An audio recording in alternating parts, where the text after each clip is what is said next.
ایک دن آقا دو جہاں سرور کون و مقام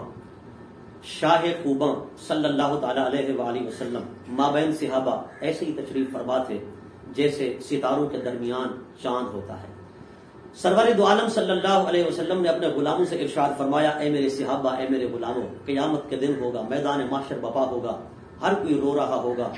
اپنے گناہوں کے پسینے میں شرابور ہوگا، ہر کسی کو حساب و کتاب کی فکر پڑی ہوگی، لیکن میں مصطفیٰ کریم صلی اللہ علیہ وسلم، مولائے کائنات علی المرتضیٰ، حضرت سیدہ خاتون جنت فاطمۃ الزہرا، حضرت امام حسن مجتبیٰ، حضرت امام حسین، حضور نے فرمایا ہم 5 تن پاک جو ہیں، نأکلو و نشربو، میدان محشر میں بھی دسترخوان لگا ہوگا، رب کی نعمتیں فرشتے چن دیں گے اور ہم وہاں پر کھا پی رہے ہوں گے۔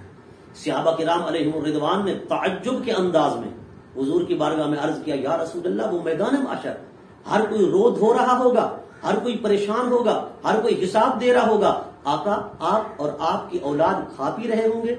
آپ کے ساتھ کوئی اور بھی ہوں گے یا آپ اکیلے ہوں گے؟ سرکار کائنات علیہ الصلوۃ والتسلیمات نے فرمایا، اے میرے صحابہ، اے میرے غلاموں، جہاں ہم 5 تن پاک ہوں گے، ہمارے ساتھ ہمارے محبت کرنے والے، ہمارے اطاعت کرنے والے، ہمارے ساتھ پیار کرنے والے، وہ بھی ہمارے ساتھ ہوں گے، ہمارے محبین، ہمارے معتقدین، ہمارے چاہنے والے، یعنی جو میرے ساتھ محبت اور پیار کرتے ہیں، جو علی سے پیار کرتے ہیں، جو سیدہ خاتون جنت سے پیار کرتے ہیں، جو حسن حسین سے پیار کرنے والے اور ان کے چاہنے والے ہیں، آقا علیہ الصلوۃ والسلام نے فرمایا وہ بھی ہمارے ساتھ ہوں گے۔ نأکلو و نشربو، گویا حضور نے یوں فرمایا کہ ہر کوئی حساب دے رہا ہوگا اور ہم میدان محشر میں پکنک منا رہے ہوں گے، ہم میدان محشر کے اندر خورد و نوش کر رہے ہوں گے، ہم وہاں سکون میں ہوں گے، آرام میں ہوں گے، چین میں ہوں گے۔ تو حضرات گرامی، یہ کتنی بڑی نوید ہے، یہ کتنی بڑی خوشخبری ہے، یہ کتنا بڑا مجد جاں فضا ہے ان لوگوں کے لیے جو میدان محشر کی گرمی سے بچنا چاہتے ہیں، میدان محشر کے حساب سے بچنا چاہتے ہیں،